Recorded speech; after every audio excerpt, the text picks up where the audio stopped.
গোল paper ওয়েটটাকে বেশ জোরে জোরে ঘোরাচ্ছেন ওসি প্রতীক বিশ্বাস। লম্বা চওড়া সদাহস্য মানুষটি কাল থেকেই বিমর্ষ হয়ে আছেন। 2 বছর হলো তিনি এই থানার চার্জে। চুরি, ছিনতাই, স্মাগলিং ইত্যাদি কিছু অপরাধ তাঁর এলাকায় মাঝে মধ্যে হলেও খুনের ঘটনা প্রথম। বহু খুন খারাপি আগেও দেখেছেন, যেমন গুলি করে হত্যা, ছুরি দিয়ে নাড়ি ভুড়ি বের করে দেওয়া, এরকম অনেক কিছুই। কিন্তু একটা মহিলার মাথাকে পুরোপুরি ঘুরিয়ে দিয়ে তার জিভ টেনে ছিঁড়ে ফেলা হয়েছে। আর শুধু এই নয়, বাম চোখের মণিও গেলে দেওয়া হয়েছে। আর এই সমস্ত কিছু করেছে একটা রোগা ছোটখাটো চেহারার ছেলে। নবনীতা আর ওর স্বামী হিরুকে এলাকার সবাই চিনত আর ভালোবাসত ওদের পরোপকারী মানসিকতার জন্য। আর ওদের সম্পর্ক দেখে অনেকেই বলতো দুজনকে ভগবান নিজে হাতে বিয়ে দিয়েছেন, না হলে এত ভালোবাসা হয় না। সেই হিরো কিভাবে পারলো এরকম নৃশংস হতে?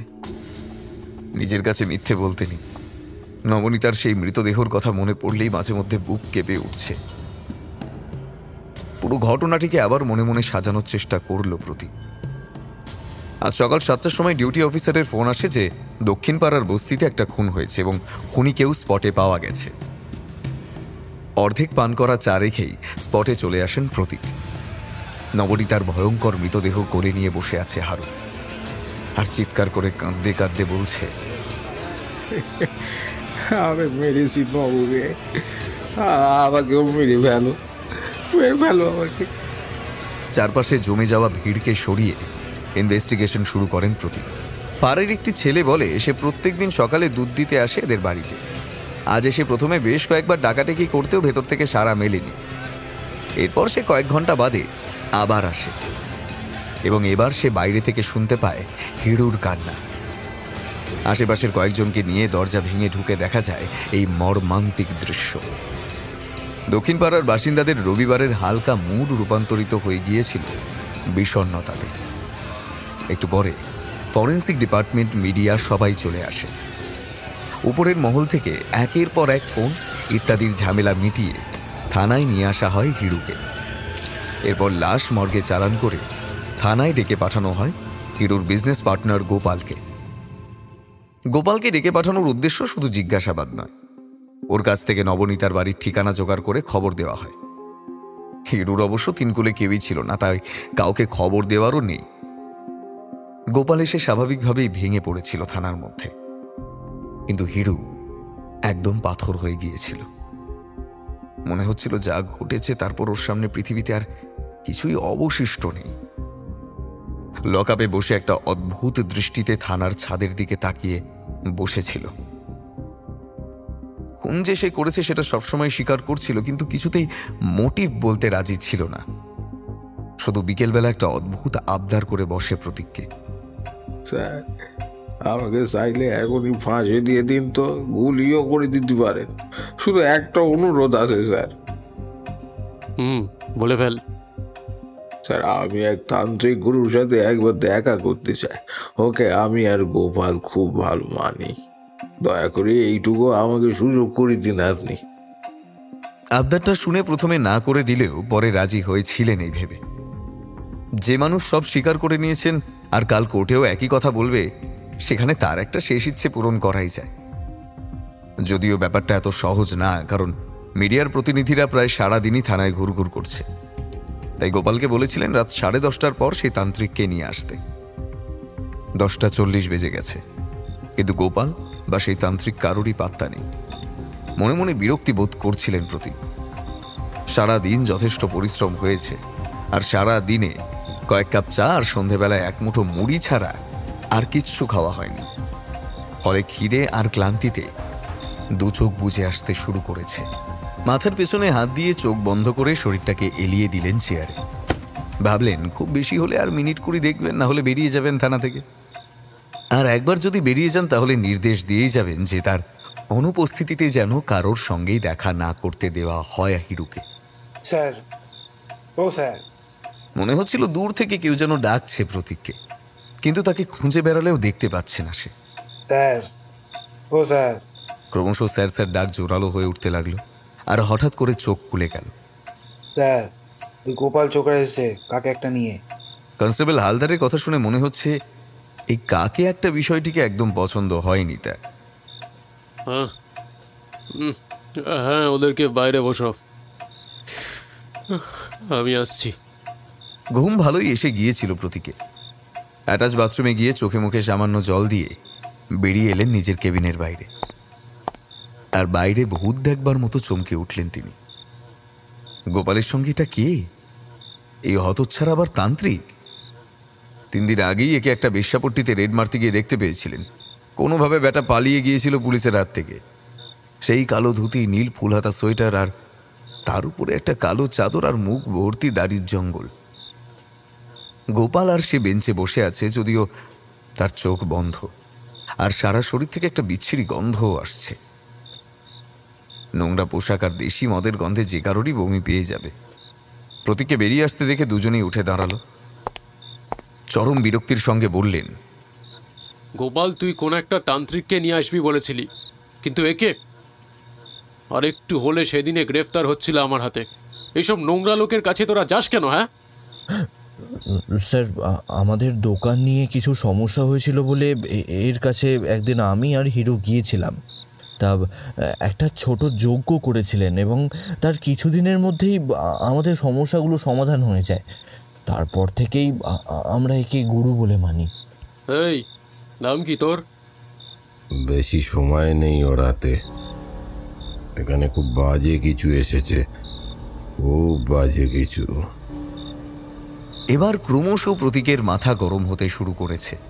একটা জোরে ধমক দিয়ে বললেন, বেশি নাটকটা না করে নিজের নামটা বল, না হলে যার সাথে দেখা করতে এসেছিস তার সাথেই কিন্তু সারা রাত কাটানোর ব্যবস্থা করব।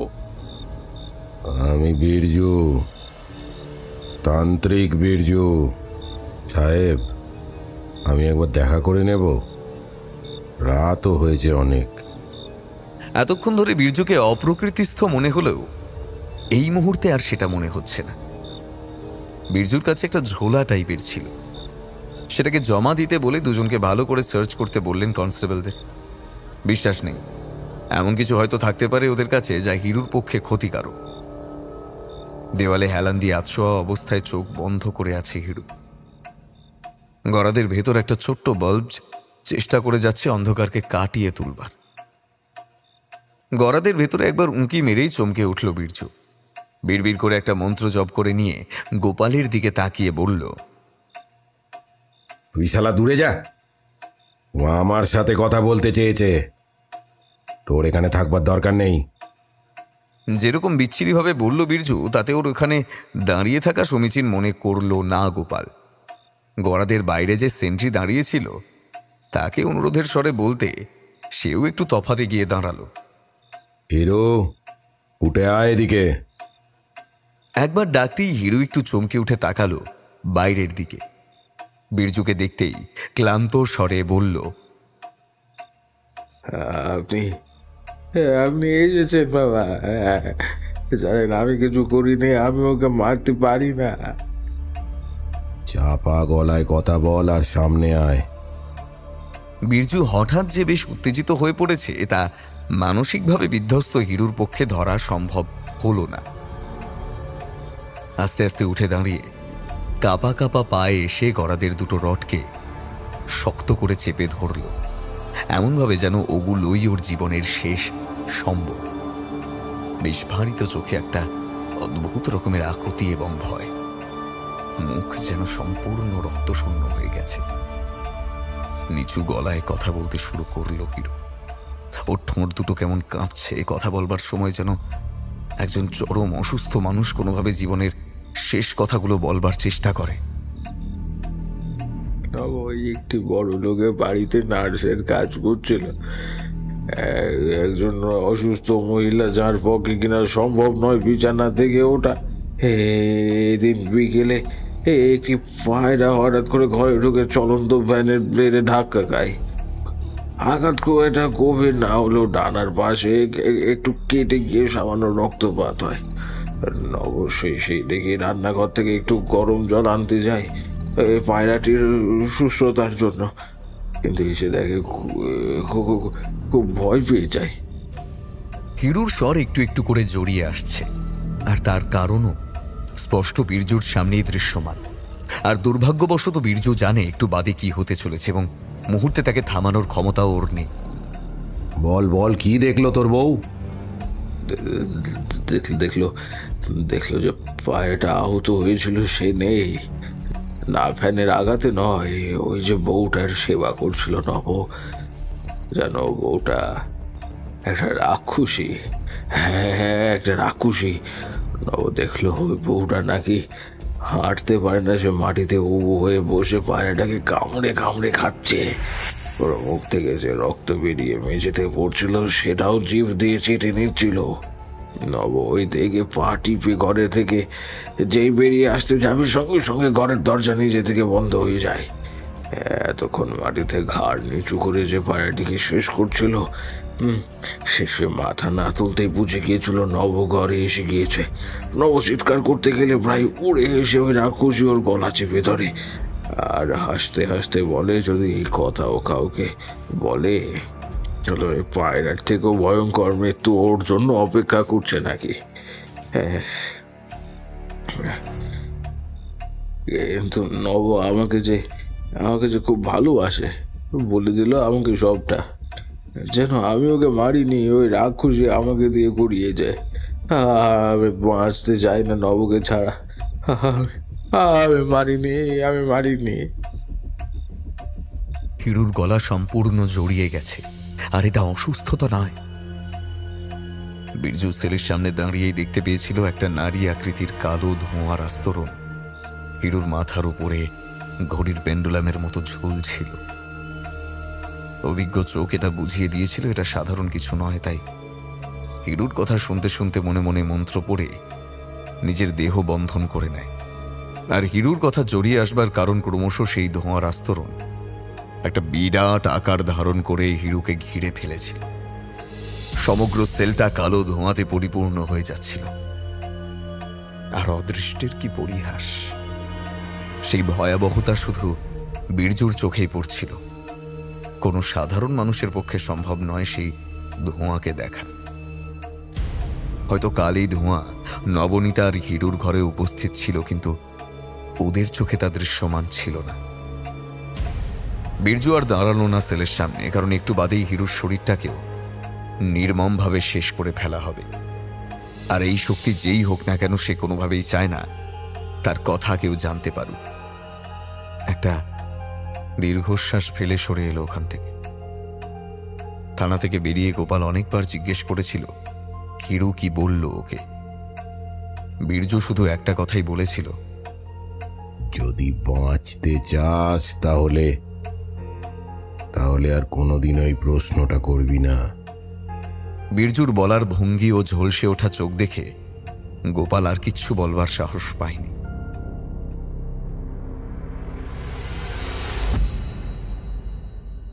বস্তি শব্দটা শুনলেই বেশিরভাগ ভদ্র মানুষের নাক ছিঁটকে ওঠে।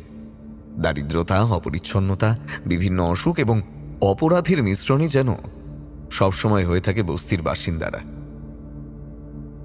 আবার কিছু বস্তির অপরিচ্ছন্নতা সেখানকার মানুষদের পক্ষেও বিভীষিকা হয়ে দাঁড়ায়।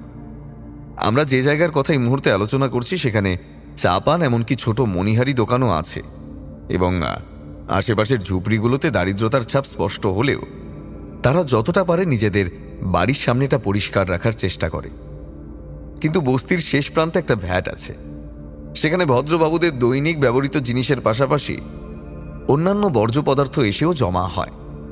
মানুষগুলো কি করে এই জায়গায় বসবাস করে বলতে দারুণ লাগে, কিন্তু তারা কাঁধের বোঝা কাঁধে তুলে চিকিৎসাহীন মৃত্যুর পথে ঠেলে দিচ্ছে নিজেদের, সেটা জানবার কারোরই আগ্রহ নেই।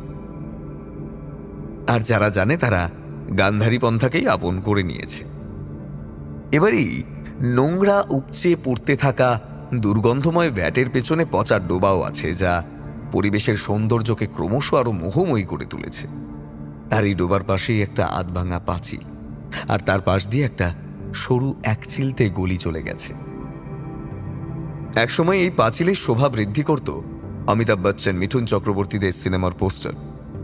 কিন্তু বর্তমানে বস্তিতে লোকসংখ্যার বৃদ্ধির ফলে পুরুষদের একটি গ্রুপ দেওয়ালের দিকে মুখ করেই সকাল বিকেল মলমূত্র ত্যাগ করে। আর এই মলমূত্রর উপর দিয়ে কিতকিত খেলতে খেলতে কেউ যদি ওই সরু গলির অপর প্রান্তে পৌঁছতে পারে, তবে সে দেখতে পাবে একটা কুঁড়ে ঘর, যার ছাদ বরুণদেব এবং সূর্যদেবের হাত থেকে নিজের আবরু রক্ষা করেছে কয়েকটা ত্রিপলের সাহায্যে। এহেন নারকীয় পরিবেশে বসবাস করা খুব কম মানুষের পক্ষেই সম্ভব, আর বীরজু সে ভাগ্যবান মানুষদের মধ্যেই একজন। সন্ধে হয়ে গেছে। একটা ছেঁড়া কম্বল জড়িয়ে বসে আছে বীরজু। সামনে একটা দেশি মদের বোতল, আর বোতলের পিছনে মৃদুভাবে জ্বলতে থাকা একটি হ্যারিকেন। অবশ্য এই মৃদু আলো এই ঘরের জন্য যথেষ্ট। হতাশ দৃষ্টিতে একবার উপরের দিকে তাকাল। কাঁপিয়ে দেওয়া হিমশীতল ঠান্ডা প্রবেশ করছে। ছেঁড়া কাপড়, ছেঁড়া কম্বল, পেচ্ছাপ পায়খানার মধ্যে অবস্থান করা কুঁড়ে ঘর, যার মাথায় কিনা ছেঁড়া ত্রিপল, একটা দেশি মদের বোতল এবং কাল ভাত জুটবে কিনা তার কোনো হদিশ না থাকা একটা জীবন। এই জীবন কি তার প্রাপ্য ছিল? একসময়ের সব থেকে উজ্জ্বল প্রতিভার পতন এইভাবেই হওয়ার ছিল? এত তন্ত্রবিদ্যা, এত অলৌকিক শক্তির মালিকানা নিয়ে চলা মানুষটার এই দশার জন্য কি সে নিজেই দায়ী নয়? হতাশাজনক মুহূর্ত। জীবনে উপস্থিত হলে মানুষ চেষ্টা করে তার অতীত থেকে কোনো পরশ পাথরকে খুঁজে নিয়ে আসবার, যদি তার স্পর্শে জীবনযাত্রার একটা আমূল পরিবর্তন ঘটে। বীরজুর অতীত আর সবার মতোই ভালো মন্দ মেশানো। বীরভূমের গ্রামের বাড়ি থেকে সৎ মায়ের অত্যাচার সহ্য করতে না পেরে পালিয়ে গিয়েছিল 15 বছর বয়সে। দুদিন ধরে রাস্তায় ঘুরে বেরিয়েছিল অনির্দিষ্টের মতো। তারপর একদিন ক্ষুধা, তৃষ্ণা ও সূর্যদেবের চরম রুদ্রমূর্তির প্রকোপের কারণে একটি শ্মশানের সামনে অজ্ঞান হয়ে লুটিয়ে পড়েছে। যখন চোখ খুলে সে দেখতে পায় একটা ছোট ঘরে দুধ সাদা চাদরে ঢাকা নরম বিছানায় শুয়ে আছে, এবং তার মাথার কাছে দাঁড়িয়ে আছেন দীর্ঘকায় এক পুরুষ, যার মুখের দিকে তাকালেই মন ভরে ওঠে শান্তিতে। সৌম্য দর্শন, গেরুয়া বসন, মানুষটির চারিদিকে যেন একটা উজ্জ্বল জ্যোতি দেখা যাচ্ছিল। মাথায় হাত রেখে জিজ্ঞেস করেছিলেন, বাবা, এখন তুমি কেমন বোধ করছো? আজকের বীরজু কিন্তু সেদিনের ব্রিজেশ। আস্তে আস্তে বলেছিল তার মায়ের আকস্মিক মৃত্যু এবং বাবার নতুন বিয়ে করে আনা মায়ের অত্যাচারের কথা। সে দেবস্বরূপ মানুষটি ডেকে আনিয়েছিলেন ব্রিজেশের বাবাকে, কিন্তু নিরীহ দরিদ্র মানুষটি কাঁদতে কাঁদতে বলেছিলেন রাজমিস্ত্রির কাজ করবার জন্য তাকে বাইরে বাইরে থাকতে হয়, আর কোন দিন এসে দেখবে তার বউ নিজের সৎ ছেলেকে পিটিয়ে মেরে ফেলেছে। এর থেকে ভালো হয় গুরুদেব ব্রিজেশকে যেন নিজের কাছেই রেখে দেন। হ্যাঁ, সেদিন ব্রিজেশের রক্ষাকর্তা ছিলেন গুরুদেবী। এরপর গুরুদেবের হাত ধরে অন্যান্য শিষ্যদের সঙ্গে এদেশের সমস্ত তীর্থস্থানের দর্শন করে ফেলেছে। গুরুদেবের সঙ্গে সঙ্গে সেও নানান বিদ্যায় বলীয়ান হয়ে ওঠে। গুরুদেবের মতোই সে সমস্ত ধরনের তন্ত্রশক্তিকে নিজের আয়ত্তে নিয়ে আসে। বুঝতে পারে এর দ্বারা সে একদিন বিশ্বের সব থেকে ক্ষমতাশালী মানুষ হয়ে উঠবে। কিন্তু গুরুদেবের সেই সব দিকে কোনো মতিগতি ছিল না। উল্টে বেনারসে একটা আশ্রম শুরু করে রাজ্যের রোগীদের তুলে নিয়ে এসে সেবা শুশ্রূষা শুরু করেন। একসময় ব্রিজেশ এবং গুরুদেবের দীক্ষিত স্বামী বীরেশ্বর সবসময় ভাবতে থাকে কিভাবে পরিবর্তন হতে পারে এই জীবনে। না, এই ত্যাগের জীবন তার নয়। আর এই তন্ত্রবিদ্যা যেখানে পৃথিবীর সমস্ত প্রাচুর্যকে করায়ত্ত করে দিতে পারে, সেখানে এইসব ভিখারি সেবা করে নিজের জীবন নষ্ট করবার কোনো মানে হয় না। হ্যাঁ, কিছু বড় লোকদের জন্য যখন সে কাজ করতে শুরু করে, তখন গুরুদেব তার সঙ্গে আরো কয়েকজনকে ঘাড় ধরে আশ্রম থেকে বার করে দেন। লোভী এবং নিম্নমানের তন্ত্রচর্চাকারীদের কোনো স্থান নেই তাঁর আশ্রমে। 30 বছর আগে ধরা স্নেহের হাতকে এক মুহূর্তে ছেড়ে দেন গুরুদেব। আবার জীবনে একা হয়ে গিয়েছিল ব্রিজেশ, কিন্তু এবারে তার আর কোনো চিন্তা ছিল না, কারণ আজ সে আগের মতো দুর্বল নয়। আজ সে এক চরম শক্তিশালী তান্ত্রিক। রঙিন স্বপ্নের হাতছানির দিকে এগিয়ে যায় সে এবং উঠে পড়ে কলকাতাগামী এক ট্রেনে। কিন্তু অদ্ভুতভাবে সবকিছুর একটা আকস্মিক পরিবর্তন হয়। হাওড়া স্টেশনে পৌঁছে সে দেখে তার সম্বল সব টাকা চুরি হয়ে গিয়েছে। এ কিভাবে সম্ভব? কেউ তার ঝোলাতে হাত দিলেই মুখে রক্ত তুলে মরবে, আর সেখানে সব টাকা গায়েব। বুঝতে পারে মাত্র একটা ট্রেন সফরেই হ্রাস হতে শুরু করেছে তার শক্তি। প্রথমে ভাবে কোনো আশ্রমে বা শ্মশানে গিয়ে সব শুরু করবে, কিন্তু একের পর এক অদ্ভুত ঘটনা তার জীবনে ঘটতে থাকে আর সব জায়গা থেকেই গলা ধাক্কা খাওয়া শুরু হয়। যেচে কিছু বড় লোকের দুয়ারে যায় এবং বলে তাদের জীবনকে আরো উন্নতির পথে নিয়ে যাবে, শত্রুকে ধ্বংস করবে ইত্যাদি। কিন্তু সব জায়গায় বিফল হয়ে ভণ্ড, জোচ্চোর ইত্যাদি ভূষণে আখ্যায়িত হয়। আবার শুরু হয় সেই নারকীয় জীবন এবং একদিন এসে পৌঁছয় এই বস্তিতে। অদ্ভুত কয়েকটা ঘটনা যে তার জীবনে কারোর অঙ্গুলি লেহনে ঘটছে তা আস্তে আস্তে বুঝতে শুরু করে বীরজু। যেমন সে যখনই বড় লোকদের বাড়িতে গিয়েছিল নিম্নমানের তন্ত্রের মাধ্যমে তাদের পথের কাঁটাকে উপড়ে দিতে, সেখানে সে চরম ব্যর্থ হয়। আবার এই বস্তির গরিব মানুষগুলো যখন ছেলে বা স্বামীর অসুখ বা অন্যান্য বিপদের সম্মুখীন হয়েছে তখন তাদেরকে রক্ষা করেছে বীরজু। আশ্চর্যজনকভাবে এই মানুষগুলির কাজ করবার সময় তার সমস্ত বিদ্যে তার কাছে ফিরে চলে আসত। এই মানুষগুলি কখনো 20, 50 আর পারলে 100 টাকা হাতে গুঁজে দিত। আর এই সামান্য টাকাগুলিতে তার স্বপ্ন পূরণ হওয়া সম্ভব হতো না, কিন্তু নুন ভাত ঠিকই জুটে যেত। টাকা হাতে আসলেই তার মাথায় যেন শয়তান ভর করতে শুরু করত। বেশ্যাপাড়া এবং দেশি মদের আকর্ষণে ছুটে যেত বারবার, যার ফল এই বস্তি। আশেপাশের দরিদ্র মানুষদের উপকার করলেও কোনোদিন তাদের সম্মান আদায় করতে পারেনি সে। একজন তান্ত্রিকের যে সম্মান পাওয়া উচিত তার ছিঁটে ফোঁটাও নেই তার জীবনে। চোখের কোণটা যেন ভিজে উঠছিল, তাই আর কিছু না ভেবে বোতলের ছিপিটা খুলে গলায় ঢালতে যাবে এমন সময় শুনতে পেল দূর থেকে কেউ তার নাম ধরে চিৎকার করছে। অবশ্য তাকে লোকে দূর থেকে ডাকে, কারণ এই নোংরা গলিতে কেউ হেঁটে আসে না তার ঘর অব্দি। বীরজু বাইরে এসে স্ট্রিট লাইটের অস্পষ্ট আলোয় দেখতে পেল ভ্যাটের সামনে বস্তিরই একটা ছোকরা একজন অপরিচিত লোককে পাশে নিয়ে দাঁড়িয়ে আছে। একটা ছোট টর্চ সবসময় সঙ্গে রাখে, সেটা কাজে দেয় এই নোংরা এবং সাপখোপ, ইঁদুর ইত্যাদিকে পাশ কাটিয়ে আসা যাওয়া করবার জন্য। শার্টের উপরে হাফ হাতা সোয়েটার আর জিন্সের প্যান্ট পরা মাঝারি চেহারার লোকটি খুব বেশি হলে 26-27 হবে। তার দিকে এক ঝলক তাকিয়ে বীরজু চেনা ছেলেটিকে বলল, কি দরকার? এই দাদা তোমাকে খুঁজছিল, তাই ডাকলাম। দাদা, এই আপনার বীরজু বাবা, নিন, বুঝে নিন। ছেলেটি আর কিছু না বলে হাঁটা লাগালো বস্তির দিকে। ওর তাড়াহুড়োর কারণ জানে বীরজু। ছেলেটা মিলে কাজ করে আর প্রত্যেক দিন কাজ থেকে ফিরে জুয়ার আসরে যেতেই হবে। এইভাবেই একদিন শেষ হয়ে যাবে।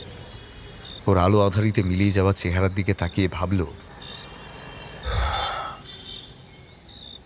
ওর সাথে আমার কি বা তফাৎ? হাতে টাকা থাকলে আমিও এক কাজই করি। একটা দীর্ঘশ্বাস ফেলে সামনে দাঁড়িয়ে থাকা আগন্তুককে একটু গলা খাঁকারি দিয়ে বলল, কি ব্যাপার? আমাকে কেন খুঁজছেন? বাবা, আমি না, আমার মালিক আপনাকে খুঁজছে। তারা এই বস্তিতে ঢোকেননি।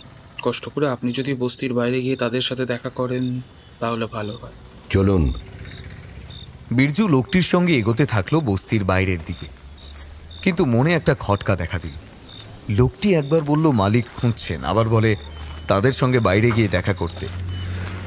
এর মালিক এক না একাধিক। বস্তির ঠিক বাইরে একটা পার্ক মতন করা আছে।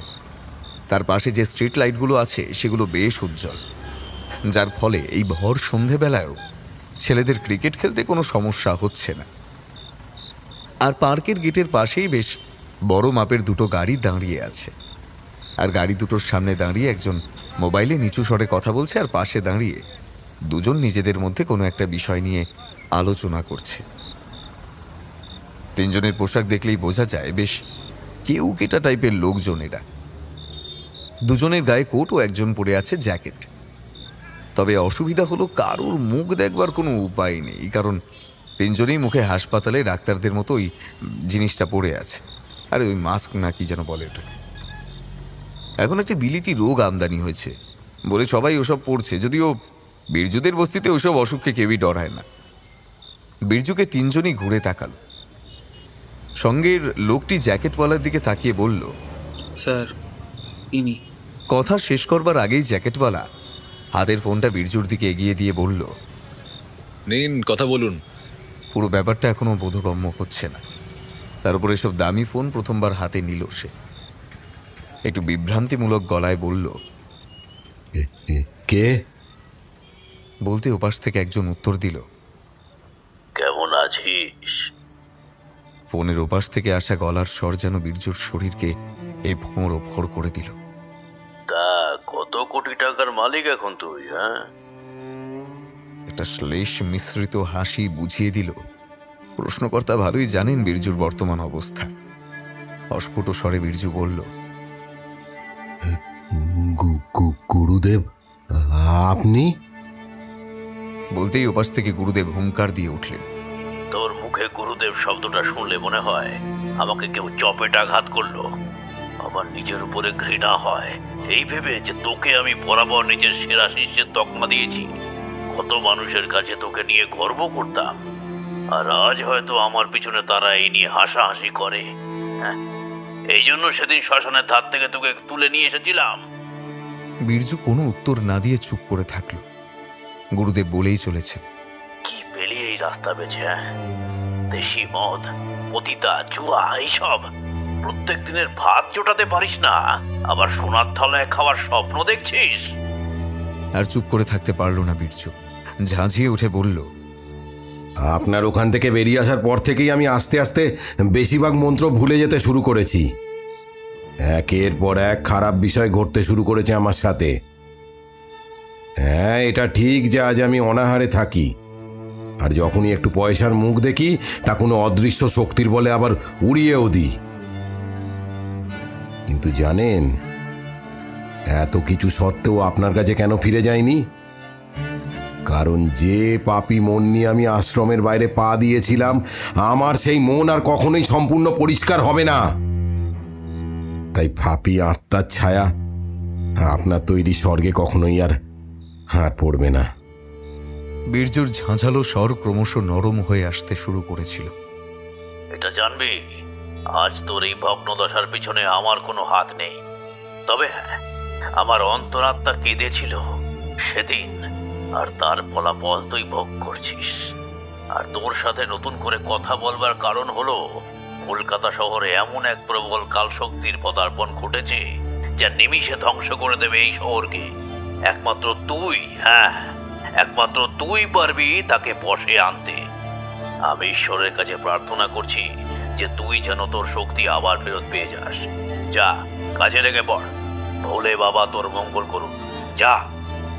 বীর্যু জ্যাকেটওয়ালাকে ফোন ফেরত দিয়ে দিতে সে তাচ্ছিল্য ভরে ফোনটা তুলে দিল সোয়েটার পরা লোকটির হাতে। এই একটু স্যানিটাইজ করে দে এটাকে। এই শব্দটা যদিও প্রথম শুনলো, তবে সেটাকে গুরুত্ব না দিয়ে বলল, আপনাদের কি দরকার আমার সাথে?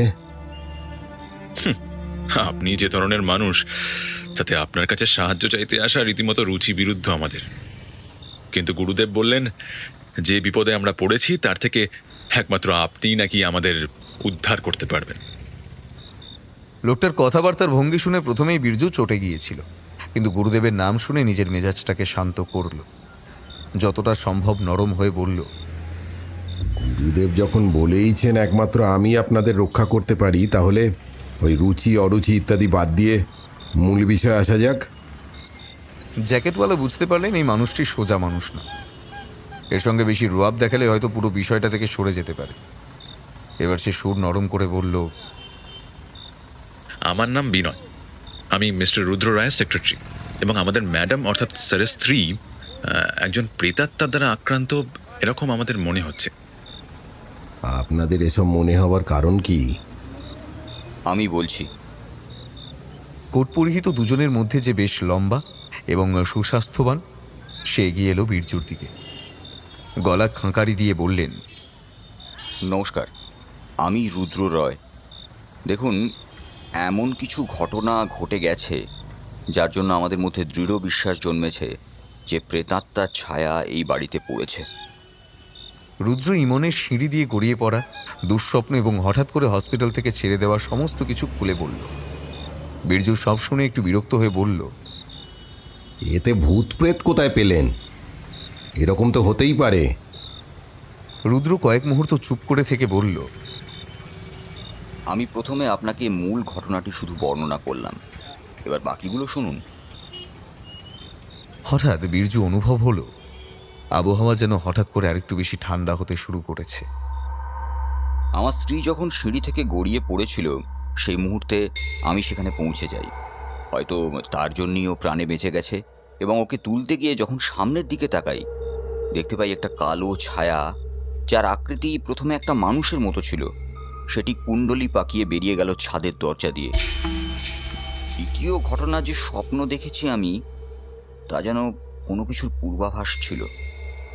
তৃতীয়ত, হঠাৎ শিউরে উঠলেন রুদ্র। মুখ ঢাকা থাকলেও স্ট্রিট লাইটের আলোয় ওর চোখে ফুটে ওঠা ভয়ার্ত ভাব স্পষ্ট। স্যার, আপনাকে আর বলতে হবে না, এবার আমি বলছি। বিনয় বুঝতে পারছিল রুদ্রের পক্ষে তৃতীয় আর সবথেকে ভয়ানক ঘটনাটি বর্ণনা করা সম্ভব হচ্ছে না। স্যারের বাড়িতে শোয়ার ঘর এবং বাথরুম বাদ দিয়ে সর্বত্র সিসিটিভি ক্যামেরা ফিট করা আছে, এমনকি রান্নাঘরেও। এর কারণ হলো, কয়েক বছর আগে রান্নাঘরের জানলা ভেঙে চোর ঢোকবার চেষ্টা করেছিল, কিন্তু স্যার সজাগ থাকায় সেদিন বিপদ থেকে রক্ষা পাওয়া গেছিল। এখন যদিও রাতে একজন গার্ড থাকে, তাও সেদিনের ঘটনার পর সিসিটিভি ইনস্টল করা হয় এবং সেগুলোর মনিটর হিসেবে কানেকশন থাকে আমার, স্যারের আর মাসিমা অর্থাৎ স্যারের মায়ের মোবাইলে। আমার অভ্যেসই আছে প্রত্যেকদিন কোনো না কোনো সময় ফুটেজ চেক করবার। সেই মতো আজ সকাল 10টা নাগাদ আমি গতকাল রাত্রের ফুটেজ চেক করছিলাম, আর সেই ফুটেজে আমি কি পেয়েছি আপনি নিজেই দেখুন। ফুটেজ অন করে মোবাইলটা আবার বীরজুর দিকে বাড়িয়ে দিল। মোবাইল স্ক্রিনে একটি ব্ল্যাক অ্যান্ড হোয়াইট ভিডিও চলতে শুরু করেছে। সাদা কালোর মধ্যেই কার্পেটে মোড়া সিঁড়ি ও তার সুদৃশ্য কাঠের হাতল, এবং সিঁড়ির পাশের দেওয়ালে ঘরের শোভা বৃদ্ধিকারী দেওয়াল, জোড়া আকর্ষণীয় পেন্টিং বীরজুর লোভী চোখকে আরো চকচকে করে তুলল। 1 মিনিটের মধ্যেই দেখা গেল একটি রোগা চেহারার মহিলা সেই সিঁড়ি বেয়ে ধীর গতিতে নিচে নামছেন। সম্পূর্ণ বিষয়টিতে এখনো অবধি কোনো অস্বাভাবিকতা খুঁজে পাচ্ছিলেন না বীরজু, কিন্তু তখনই পাশ থেকে বলল, ম্যাডামের পক্ষে এখন বিছানা থেকে নামাই সম্ভব নয় তার কোমরের চোটের জন্য, আর সেখানে কিভাবে উনি এরকমভাবে নিচে নামতে পারেন। বীরজু কোনো কথা না বলে ফুটেজে মন দিল। মহিলা আস্তে আস্তে সিঁড়ি বেয়ে নেমে বাম দিকের একটি ঘরের দরজা খুলে ভিতরে ঢুকলেন। এই ঘরের ক্যামেরাটা এমনভাবে সেট করা তাতে সরাসরি ফোকাস গিয়ে পড়ে ঘরের অপর প্রান্তে থাকা জানালার উপর। ঘরে অবস্থিত ফ্রিজ, গ্যাস, মাইক্রোওভেন, বাসন ইত্যাদি হেঁসেলের পরিচয় বহন করছিল। মহিলা এক টানে ফ্রিজের দরজা খুলে দিয়ে ফ্রিজের উপরিভাগ থেকে 2টি প্লাস্টিকের প্যাকেট বার করে নিয়ে এনে এক টানে প্যাকেট ছিঁড়ে দিতে তার মধ্যে থেকে ছোট ছোট কিছু টুকরো পড়ে গেল। মহিলা এখন ক্যামেরার দিকে পিঠ করে উবু হয়ে বসে টুকরোগুলিকে খেতে শুরু করেছেন। বীরজু স্পষ্টই বুঝতে পারছিল ওগুলো হয় কাঁচা মাংস বা কাঁচা মাছ। কয়েক মুহূর্তের মধ্যেই সব টুকরোগুলোকে খেয়ে নিয়ে সেই মহিলা হামাগুড়ি দিয়ে চারিদিকে ঘুরে বেড়াতে লাগলেন। আর এবার তার মুখ আবার ক্যামেরার দিকে ফোকাস হলো। নিজে একজন শক্তিশালী তান্ত্রিক হলেও এক মুহূর্তের জন্য কেঁপে উঠল বীরজু সেই মুখের বিভৎসতা দেখে। সিঁড়ি দিয়ে নেমে আসা মহিলা আর এই পোশাক এক হলেও দুজনেই সম্পূর্ণ আলাদা মানুষ। না, একে কখনোই মানুষ বলা যায় না। লম্বা জিভ বার করে সে একটু আগেই মাটিতে পড়ে থাকা কাঁচা মাছ মাংসের ছোঁয়ায় ভিজে যাওয়া মেঝেকে চাটতে শুরু করে দিয়েছে। যে উল্লাসের সঙ্গে প্রবল গতিতে মাটি চাটছে, সেভাবে কোনো মানুষ করলে তার জিভ ক্ষতবিক্ষত হয়ে যাওয়ার কথা। বীরজু বুঝতে পারছে মাটি চাটার কারণ। ওই মাছ মাংসের টুকরোগুলোর গায়ে নিশ্চিন্ত রূপে রক্ত লেগেছিল এবং সে মাটি চেটে চেটে আরো রক্তের সন্ধান করে যাচ্ছে। ওই হামাগুড়ি দিয়ে মেঝে চাটতে চাটতে গোটা রান্নাঘরটাকে কয়েকবার প্রদক্ষিণ করল এবং শেষ পর্যন্ত হতাশ হয়ে মাটিতে বসে পড়ল। এরপর খানিকক্ষণ পরেই সিঁড়ি দিয়ে উঠে নিজের ঘরের দিকে এগিয়ে গেল। তফাৎ এর মধ্যে এবারে আর হেঁটে নয়, এক সরীসৃপের মতো বুকে ভর দিয়ে সিঁড়ি ভেঙে। এরপর আর কিছু ছিল না। বীরজু মোবাইলটা ফেরত দিতে দেখল উপস্থিত আর সবার মধ্যেই এক ভীতিকর নীরবতা নেমে এসেছে। নীরবতা ভেঙে বিনয় বলল, এটুকুই যথেষ্ট এটা বোঝার জন্য যে বাড়িতে কিছু একটা উপস্থিত হয়েছে। এরপর মাসিমা স্যারকে আমি প্রথমে ভিডিও ফুটেজটা সেন্ড করতেই ওরাও এক কথাই ভাবে। মাসিমা এরপর গুরুদেবকে ফোন করে সব জানাতেই উনি 3টে ধাগা জোগাড় করতে বলেন এবং একটা মন্ত্র পাঠ করে সেই ধাগা ধারণ করতে বলেন, আর বারবার বারণ করে দেন ম্যাডামের সাথে এমন কোনো কথা না বলতে বা কোনো আচরণ না করতে যাতে ওর ভেতরে থাকা সেই পিশাচ বিন্দুমাত্র সন্দেহ করে। এরপর গুরুদেব বলেন যে এই ধাগার ক্ষমতা খুবই সীমিত, আর এই গভীর সংকট থেকে একমাত্র আপনিই আমাদের রক্ষা করতে পারেন। বিনয় চুপ করতেই রুদ্র বলল, আমার প্রথম থেকেই সন্দেহ ছিল ডক্টর মাঝি কেন একদিনের মধ্যেই আমার স্ত্রীকে ছেড়ে দিলেন হসপিটাল থেকে। তাই আপনার কাছে আসার আগে আমরা ওর কাছেই যাই। প্রথমে উনি আমার কথাকে আমল দিতে চাইছিলেন না, কিন্তু তারপর এই ফুটেজ ওনাকে দেখাতেই যা বললেন তার বিভৎসতা এই রকম ভয়ঙ্কর। ডক্টর প্লিজ, আপনার ঘটনাটা আপনি ওকে বলুন, কারণ আপনি যে মানসিক অবস্থার মধ্যে দিয়ে যাচ্ছেন তার থেকে মুক্তি পেতে এর সাহায্যের প্রয়োজন হবেই। শেষের কথাগুলি রুদ্র পিছন ফিরে দ্বিতীয় কোট পরিহিত চশমা পরে থাকা মানুষটির দিকে তাকিয়ে বলল। বীরজু বুঝতে পারল এই লোকটা কোনো হাসপাতালের ডাক্তার আর এই বিষয়টির সঙ্গে জড়িত। ভদ্রলোকের মুখ দেখা না গেলেও চোখের দৃষ্টি বলে দিচ্ছে তিনি একরকম বিহ্বলতাতেই ভুগছেন। তার সামনে যেরকম স্বাভাবিকভাবে ভর সন্ধ্যাবেলায় কলকাতার বুকে ভগবান, পিশাচ ইত্যাদি নিয়ে আলোচনা হচ্ছে তা শুনেও তিনি বিশ্বাস করতে পারছেন না। সবকিছুই কেমন ধোঁয়াশে ঠেকছে তার। কিছুদিন ধরে তার চারপাশেও, এমনকি নিজের সঙ্গেও যা ঘটছে সেসব অবিশ্বাস্য হলেও ঘোর বাস্তব। তার সামনে একজন তান্ত্রিকের কাছে দুজন শিক্ষিত মানুষ যেভাবে সমস্ত বিষয় নিয়ে আলোচনা করছে, তাতে একসময় ছোটবেলায় পড়া প্যারালাল ওয়ার্ল্ড এর কথা বারবার মনে করিয়ে দিচ্ছে। ওই বইতে লেখা ছিল আমাদের পৃথিবীর মতো আর একটা পৃথিবীও রয়েছে, আর সেই পৃথিবীতে ভূত, পিশাচ, রাক্ষস ইত্যাদি বসবাস করে। তবে সেই পৃথিবীতে আর আমাদের পৃথিবীর মধ্যে এক অদৃশ্য দরজা রয়েছে, যা কখনোই খোলা হয় না, কারণ সেই দরজা খুলে গেলে অপর পৃথিবীর সব কুশক্তি এসে ধ্বংস করে দেবে আমাদের পৃথিবীকে। ও ডাক্তারবাবু, ঘুমিয়ে গেলেন নাকি? ডাক্তার মাঝি বিভিন্ন চিন্তার মধ্যে হয়তো আরও হারিয়ে যেতেন, তবে বীরজুর বাজখাই গলা তাকে আবার এখানে এসে উপস্থিত করল।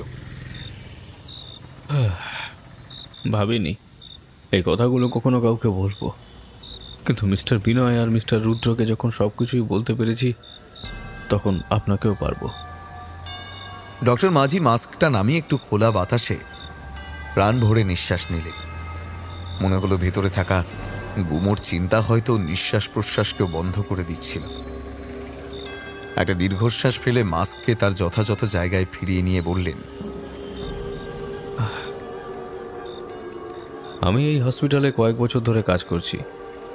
ডক্টর হিসেবে যথেষ্টই সুনাম অর্জন করেছি এবং এক ছেলে ও স্ত্রী নিয়ে বেশ সুখের সংসার আমার। কিন্তু সব কিছু সঠিক থাকলেও মানুষ অনেক সময় নিজেই নিজের জীবনকে অন্ধকারের দিকে ঠেলে দেয়। আমি নিজেই এর সব থেকে বড় উদাহরণ। গত 2 বছর ধরে প্রিয়া প্যাটেল নামক হসপিটালে কর্মরতা এক নার্স মহিলার সাথে অবৈধ সম্পর্কে জড়িয়ে পড়েছি। 33 বছর বয়সী ভদ্রমহিলা ডিভোর্সি এবং একটি 7 বছরের মেয়েও তার আছে। কিন্তু ওর রূপ এক কথায় সবার চোখকে ঝলসে দেয়। হসপিটালের সমস্ত ডাক্তার থেকে শুরু করে ওয়ার্ড বয়রা অবধি ওকে কামনা করে। তা আমারই কপালে বলতে গেলে লটারিটা লেগে যায়। এবং শেষ 2 বছর ধরে কখনো নাইট শিফটে আমার কেবিনে বা মাঝে মাঝে কোনো হোটেলের রুমে আমরা মেতে উঠতাম শারীরিক মিলনে। যেদিন মিসেস ইমনকে ভর্তি করা হয় হসপিটালে, সেই রাতেও আমাদের প্ল্যান ছিল এমন কিছু করবার। তা সময় মতো প্রিয়া চলে আসে আমার কেবিনে। আরও ঢুকবার সঙ্গে সঙ্গে আমার ঘরের লাইটগুলো কেমন দপদপ করতে শুরু করেছিল। ঘরের পরিবেশ কেমন যেন অত্যাধিক ঠান্ডা হয়ে গিয়েছিল। কিন্তু সেই মুহূর্তে আমার পক্ষে সম্ভব ছিল না এই বিষয়গুলিতে মনোনিবেশ করার। সেদিনকে প্রিয়া চরম অ্যাগ্রেসিভ হয়ে উঠেছিল। যে মেয়েকে দেখেছি 2 বছর ধরে যৌনতাকে উপভোগ করতে শান্তভাবে, সেদিন যেন তার উষ্ণতা অস্বাভাবিকভাবে বৃদ্ধি পেয়েছিল। সমস্ত কিছুকে এক ধাক্কায় ফেলে দিয়ে নিজেকে মেলে ধরেছিল টেবিল গ্লাসের উপরে। আমিও ঝাঁপিয়ে পড়েছিলাম ওর উপরে। আর আর এমন সময় হঠাৎ নিভে যায় ঘরের লাইট। কিন্তু হঠাৎ করে কেন অন্ধকার হয়ে গেল ঘর, তা বোঝার ক্ষমতা হারিয়ে ফেলেছিলাম আমি। টেবিলের উপরে 5 ফুট 3 ইঞ্চি নগ্ন শরীরের উষ্ণতাতে আমি জ্বলতে শুরু করে দিয়েছি। কিন্তু হঠাৎ করে সবকিছু যেমন কেমন যেন পাল্টে গেল। দেখলাম আমি গভীর সমুদ্রের অতলে ভেসে বেড়াচ্ছি। আমার সামনে সুন্দর সুন্দর রঙিন মাছ, যারা আমাকে স্পর্শ করে চলে যাচ্ছে। ওদের শরীর থেকে একটা অদ্ভুত আলো ঠিকরে বেরোচ্ছে, যা পরিষ্কার নীল জলকে আলোকিত করে তুলছে। সামনের জলের উদ্ভিদগুলোর রূপ দেখে মোহিত হয়ে গিয়েছিলাম। সমগ্র পরিবেশটাই যেন মনে হচ্ছিল কোনো শিল্পীর কল্পনা।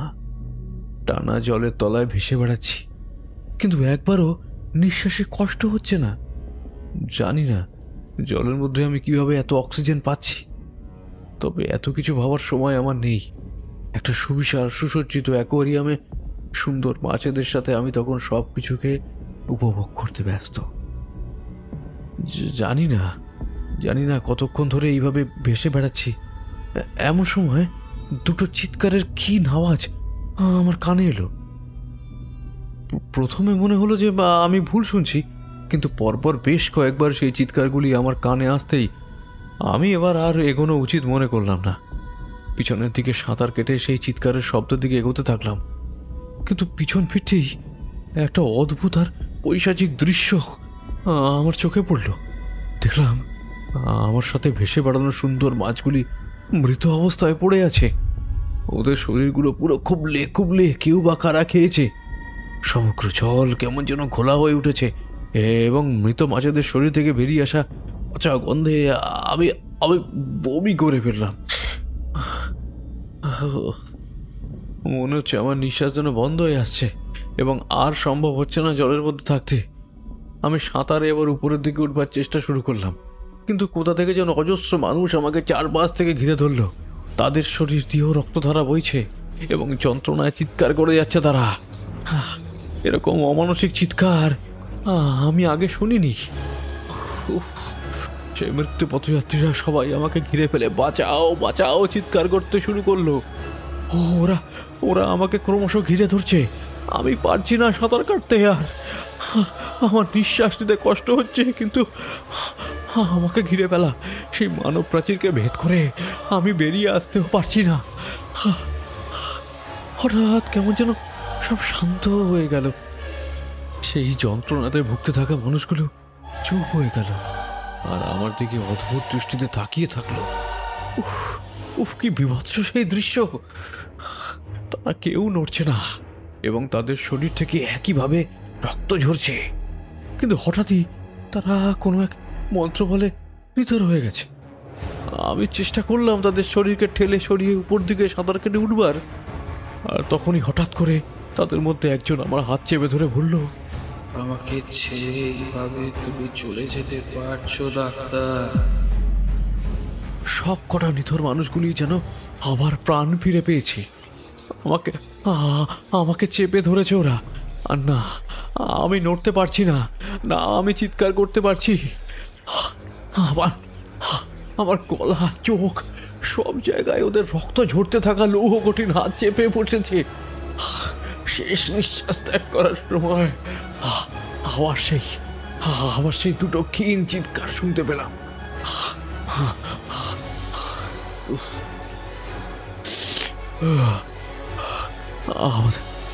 আমার সেই বিভৎস রাতের সবে অর্ধেক পর্ব কতক্ষণ পড়লাম। এবার পাখিটাও বলে দিই। হ্যাঁ, পাখিটাও বলে দিই। আমি কোনো রকমের চোখ মেললাম আর দেখলাম অন্ধকার ঘরে আমি মেঝেতে বসে আছি, আর ঘরে আর কেউ আছে বলেও আমি বুঝতে পারছি না। বেশি কিছু না ভেবে সোজা দৌড়ে গেলাম দরজার দিকে, কিন্তু দরজার নবে হাত দিতেই হাত সরিয়ে নিতে বাধ্য হলাম, কারণ নবের উপর কেউ যেন জ্বলন্ত লাভা ঢেলে দিয়েছে এইরকম গরম মনে হলো। হ্যাঁ, ভেতর থেকে একটা বিরাট চিৎকার বেরিয়ে আসতে চাচ্ছিল, কিন্তু একটা শীতল স্পর্শ আমার সমস্ত স্নায়ুকে শীতল করে দেয়। কেউ যেন জিভ বুলিয়ে দিচ্ছে আমার নাক, কান, গলায়, আর তীক্ষ্ণ দাঁতের ছোঁয়া আমাকে স্পর্শ করছে। মনে হচ্ছিল 1 সেকেন্ডের মধ্যে আমাকে ছিঁড়ে ফেলবে, আমার রক্ত মাংস চিবিয়ে খাবে। তুমি নিশ্চয় বুঝতে পেরেছ আমি তোমার সাথে কি করতে পারি, কিন্তু যদি বাঁচতে চাও আমি যা বলছি তাই করবে। সেই হাড় হিম করা শীতল কর্কশ গলার অধিকারিণীকে কি কাজ জিজ্ঞাসা করার মতো শক্তি আমার ছিল না। ওই মেয়েটিকে কালকেই ছেড়ে দেবে। ওকে যেন আর একটা মুহূর্ত এই হসপিটালে থাকতে না হয়, আর যদি না করো তাহলে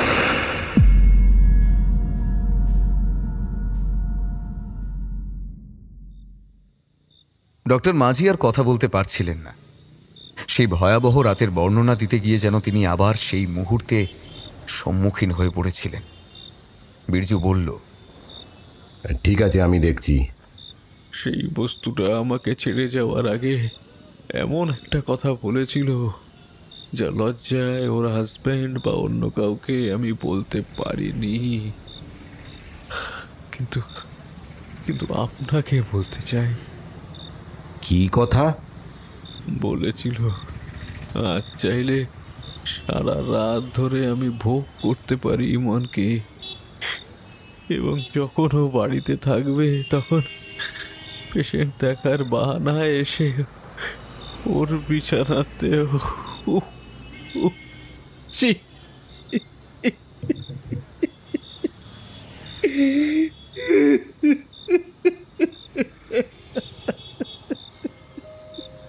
কথাটা শুনে বীরজুর মুখে একটা ছোট্ট হাসি ফুটে উঠল, যা ডক্টর মাঝি দেখতে পেলেন না। চলে যাওয়ার আগে বিনয় বীরজুকে ডেকে ওর হাতে 4টে 500 টাকা আর একটা সিগারেটের প্যাকেট হাতে ধরিয়ে দিয়ে বলল, এই সিগারেটের প্যাকেটে আমার নাম্বার লেখা আছে।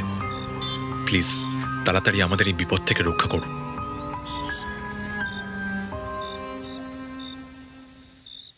রাত 11টা। প্যাকেটে আর মাত্র একটা সিগারেট বাকি। না, প্যাকেটটা হারালে চলবে না, ওতে নাম্বার লেখা আছে। 2000 টাকায় বেশ ভালো করে মাংস, রুটি, তারপরে একটা বাংলা গিলে বীরজুর মেজাজ বেশ ফুরফুরে। আর তখনই ওর ঘরের ছোট্ট বাল্বটা নিভে গেল। দোষ শালা, একটাই লাইট আর সেটাও বারবার মরে যাবে এভাবে। শালা। বিরক্তিতে চোখ বন্ধ করে ঘুমানোর চেষ্টা করে। এমন সময় ঘরের ঠান্ডা যেন কয়েকশো গুণ গেল বেড়ে, আর একটা পচা গন্ধ যেন বীরজুর নাকে মুখে প্রবেশ করতে শুরু করল। বীরজুকে ভয় দেখাবি শালি, এত হিম্মত? চল, আজ রাতেই খেল খতম করছি তোর।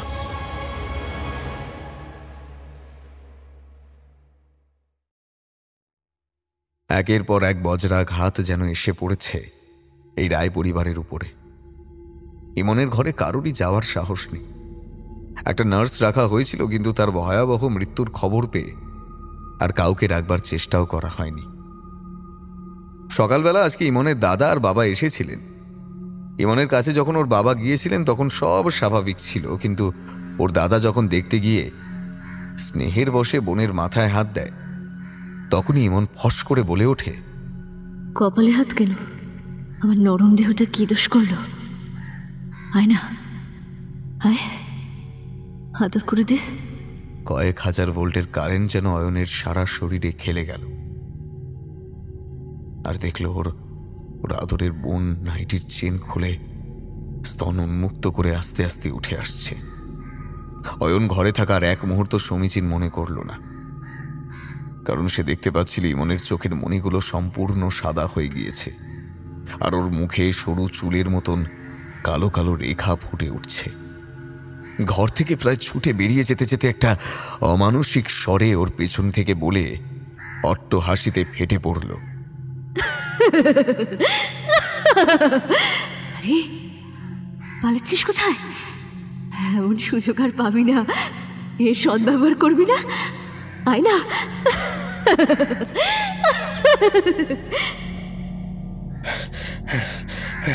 আমাকে আমাকে জল দিন, আমাকে জল দিন।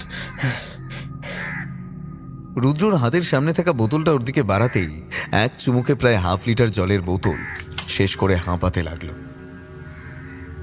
রুদ্র, বিনয়, চন্দ্রনাথ বাবু আর প্রতিভা দেবী প্রায় নিঃশ্বাস বন্ধ করে ওর দিকে তাকিয়ে আছে। কিছু জানতে না পারলেও সবাই এটুকু বুঝেছে অয়ন ভয়ঙ্কর কিছুর সম্মুখীন হয়েছে। ঘরের এই প্রকাণ্ড নীরবতাকে ভাঙলেন প্রতিভা দেবী। অয়ন, তোমার কিছু বলবার দরকার নেই। আমি এটুকু বুঝতে পেরেছি যে তুমি এমন কিছু দেখেছ যা তোমার চিন্তা ভাবনার বাইরে। আর চন্দ্রনাথ বাবু, আপনাদেরকে যখন ভিডিওটি পাঠিয়েছিলাম আপনি বিশ্বাস করলেও অয়ন করতে চায়নি, কিন্তু এখন মনে হচ্ছে ওর মনে আর কোনো সন্দেহ নেই। তাহলে উপায়? উপায় একটা হয়েছে। কাল সন্ধ্যাবেলায় আমার ছেলে আর বিনয় মিলে একটা ব্যবস্থা করেছে, কিন্তু মাঝরাতে এমন একটা খবর পেলাম যাতে আবার নিজেকে হতাশ লাগছে। কি হয়েছে মা? বলবো, কিন্তু সব ঘটনা সবার জানা উচিত একদম শুরু থেকেই। কয়েক মিনিট চুপ করে থেকে বলতে শুরু করলেন প্রতিভা দেবী। এই ঘটনার সূত্রপাত কয়েক মাস আগে। রুদ্র আর বিনয় গাড়ি নিয়ে ওদের হলদিয়া রিসর্ট থেকে ফিরছিল। প্রচণ্ড ঝড় বৃষ্টি আর অমাবস্যার রাত ছিল, আর ওদের গাড়ির হেডলাইটেও কিছু সমস্যা হয়েছিল। প্রায় অন্ধকারেই গাড়ি চালাতে চালাতে ওরা একটা ছোট পুল পার করার সময় একটি গাড়ির সাথে ধাক্কা খায়। হ্যাঁ, ওই গাড়ির আরোহীদের দোষেই সেই দুর্ঘটনা ঘটে এবং রেলিং ভেঙে সেই গাড়িটির নিচে পড়ে যায়, আর ওতে থাকা এক দম্পতি এবং তার শিশু সন্তানের মৃত্যু হয়। আর রুদ্র এবং বিনয় ওদেরকে সাহায্য না করে ভয় পেয়ে কাপুরুষের মতো পালিয়ে আসে ঘটনাস্থল থেকে। নিজের ছেলের সম্পর্কে হলেও শেষের কথাটি ঘৃণার সঙ্গে বললেন প্রতিভা দেবী। এরকম কোনো কথা হলেই সবার চোখ নিজের অজান্তেই হলেও চলে যায় উক্ত ব্যক্তির দিকে। রুদ্রর নিশ্চুপ মুখ আর নিচু মাথা এটুকু বুঝিয়ে দিল সে যে এক প্রকার দোষী, সে স্বীকার করছে। সামান্য কিছু মুহূর্তের জন্য হলেও ঘরে পিনড্রপ সাইলেন্স নেমে এসেছিল। যাই হোক, আমার এখনো আরো কিছু বলবার আছে। সেই ভয়াবহ রাতে অপার্থিব অশুভ শক্তিদের বিচরণ খুবই বেশি ছিল, যার জন্য ওই 3 জনের আত্মাই প্রেতে পরিণত হয়। কিন্তু মারা যাওয়া পুরুষটি এবং তার সন্তান সমগ্র বিষয়টিকে একটি দুর্ঘটনা এবং ভাগ্যের পরিহাস হিসাবে মেনে নিলেও স্ত্রীলোকটি জ্বলতে থাকে এক ভয়াবহ প্রতিশোধের আগুনে। চরিত্রগত দিক থেকেও তার কিছু সমস্যা ছিল। এক নিচু পাপে ভরা মন, প্রতিশোধের আগুন এবং সেই ভয়ঙ্কর কালশক্তিতে বলিয়ান রাত কে পরিণত করে দেয় এক অনিষ্টকারী ভয়ঙ্কর প্রেত রূপে। যেহেতু সেদিন গাড়ি ড্রাইভ করছিল রুদ্র, তাই ওর যত রাগ গিয়ে পড়ে রুদ্রর ওপরই। চাইলেও তখনই রুদ্রকে শেষ করে দিতে পারত, কিন্তু তা না করে অত্যাচার করবার জন্য খুঁজে নেয় ইমনকে। ও জানতো যত যন্ত্রণা ওই মনকে দিতে পারবে ততই মানসিক যন্ত্রণায় ভেঙে পড়বে রুদ্র। প্রথমে খুব বুদ্ধি করে সমস্ত কিছু করবার চেষ্টা করলেও ওর পিশাচ রূপ প্রথমে নবনীতা নামের নার্স মেয়েটি এবং বাড়ির সিসিটিভি ফুটেজে ধরা পড়ে যায়। এরপরে যখন জানতে পারি নবনীতা নাকি ওর বরের হাতে বীভৎসভাবে খুন হয়েছে এবং সেই ছেলেটিও নাকি জেলে আত্মহত্যা করেছে, তখন আমার মনে হয়েছিল এর পিছনেও ওই পিশাচই রয়েছে। এতটা শুনে হয়তো সবার মনে হতেই পারে যে আমি এত কিছু কি করে জানলাম। আপনাদের সবার হয়তো মনে আছে, যেদিন রাত্রে ইমনের সাথে ঘটনা ঘটেছিল সেদিন আমি বেনারসি গুরুদেবের আশ্রমে ছিলাম এবং আমাকে কেউ কিচ্ছু জানায়নি। তবে সেদিন রাত্রে যখন গুরুদেব নৈশ ভ্রমণে বেরিয়েছিলেন, তখন এই পিশাচির অভাগা স্বামীর আত্মা ওকে দেখা দেয় এবং তার মুখে ঘটনাটি শুনে নিজের শক্তির দ্বারা উপলব্ধি করেন এই বিপদ আমাদের পরিবারের ওপরেই নিজের কালো ছায়া বিস্তার করেছে। আশ্রমে ফিরেই সেই হতভাগ্য পিতা আর তার সন্তানের আত্মা যাতে এই প্রেত দশা থেকে মুক্তি পায় তার জন্য যজ্ঞ করেন। এবং আমি রাতে যেহেতু আশ্রমেই ছিলাম, তৎক্ষণাৎ আমাকে ডেকে পাঠিয়ে সব কথা খুলে বলেন এবং এও বলেন ওর শারীরিক অবস্থা খুবই খারাপ না হলে এই পিশাচির মোকাবিলা নিজেই এসে করতেন। তাই একসময় আশ্রম থেকে বিতাড়িত শিষ্য বীরজুর কথা উনি বলেন। আর আমাদের সবার যাতে অনিষ্ট না হয় তাই কিছু তাবিজ দিয়ে দেন তিনি আমাকে, যেটা আমি এসে রুদ্র আর বিনয়কেও দিয়েছিলাম এবং অয়ন আর চন্দ্রনাথ বাবুকেও পাঠিয়ে দিই। আমি ভাবিনি যে ও শেষ পর্যন্ত নবনীতা মেয়েটির ক্ষতি করবে, নাহলে আমারটা ওকেও দিয়ে দিত। আজ চন্দ্রনাথ বাবু এবং অয়নকে এখানে ডেকে পাঠিয়েছে এই জন্যই যে বীরজু যে ক্রিয়া করবে এই আত্মার হাত থেকে ইমনকে মুক্ত করবার জন্য, তাতে যেন ওদের আপত্তি না থাকে। কথা শেষ হওয়ার সঙ্গে সঙ্গেই চন্দ্রনাথবাবু কাঁপা কাঁপা গলায় বলে উঠলেন, আমি জানি ইমনকে আপনি ছেলের বউ হিসেবে না, নিজের মেয়ের মতন দেখেন। সেখানে আপনি যাই করুন না কেন আমাদের কোনো আপত্তি নেই। হঠাৎ করে কান্নায় ভেঙে পড়লেন প্রতিভা দেবী। খুব কম বয়সে স্বামীকে হারানোর যন্ত্রণার মধ্যে দিয়ে রুদ্রকে মানুষ করেছে। ও প্রতিষ্ঠিত হয়েছে নিজের ক্ষমতায় এবং দক্ষতায়, আর নিজের মেয়ে না থাকার যন্ত্রণা উপশম হয়েছিল এই মনের মধ্যে দিয়ে। যখন নিশ্চিত হয়ে গেলাম জীবনের সব কিছু ঠিক হয়েছে, তখনই এই পিশাচি এসে সব চুরমার করে দিল। আর আমার বড় দাদার মতন গুরুদেবকেও আমি চিরকালের মতো হারিয়ে ফেললাম। ভগবান ভগবান আমার কত কষ্ট দেবে, আর কত কষ্ট। শেষের কথাটা শুনে যেন ঘরে বাজ পড়ল। মা, গুরুদেবের কি হয়েছে? কাল যখন পিচ্চুর কাছে গিয়েছিলি তখনই গুরুদেবের বুকের বাঁদিকে ব্যথা শুরু হয়। হাসপাতাল নিয়ে যাওয়ার কিছুক্ষণের মধ্যেই সব শেষ।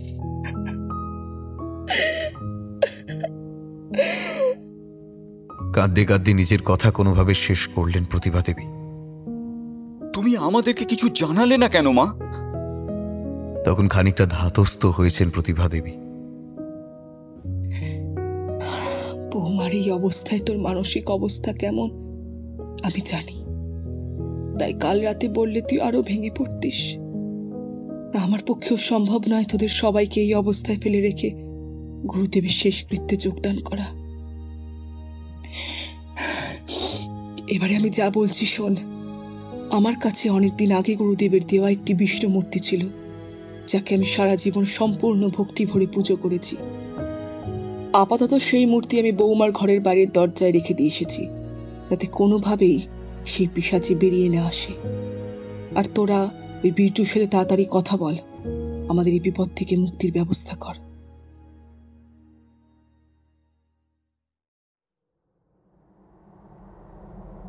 বীরজুর এই সুগন্ধতে ভরে থাকা ঘরে তখন বীরজুর সামনে মাটিতে বসে আছে অয়ন, রুদ্র আর বিনয়।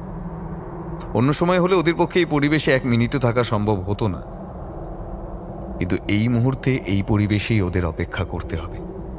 অপেক্ষা করতে হবে এই জন্য বললাম, ঘরের মধ্যে যে ভাঙা একটা তক্তপোষ আছে তাতে বীরজু চোখ বন্ধ করে একের পর এক সিগারেট খেয়ে চলেছে রাজার মতো।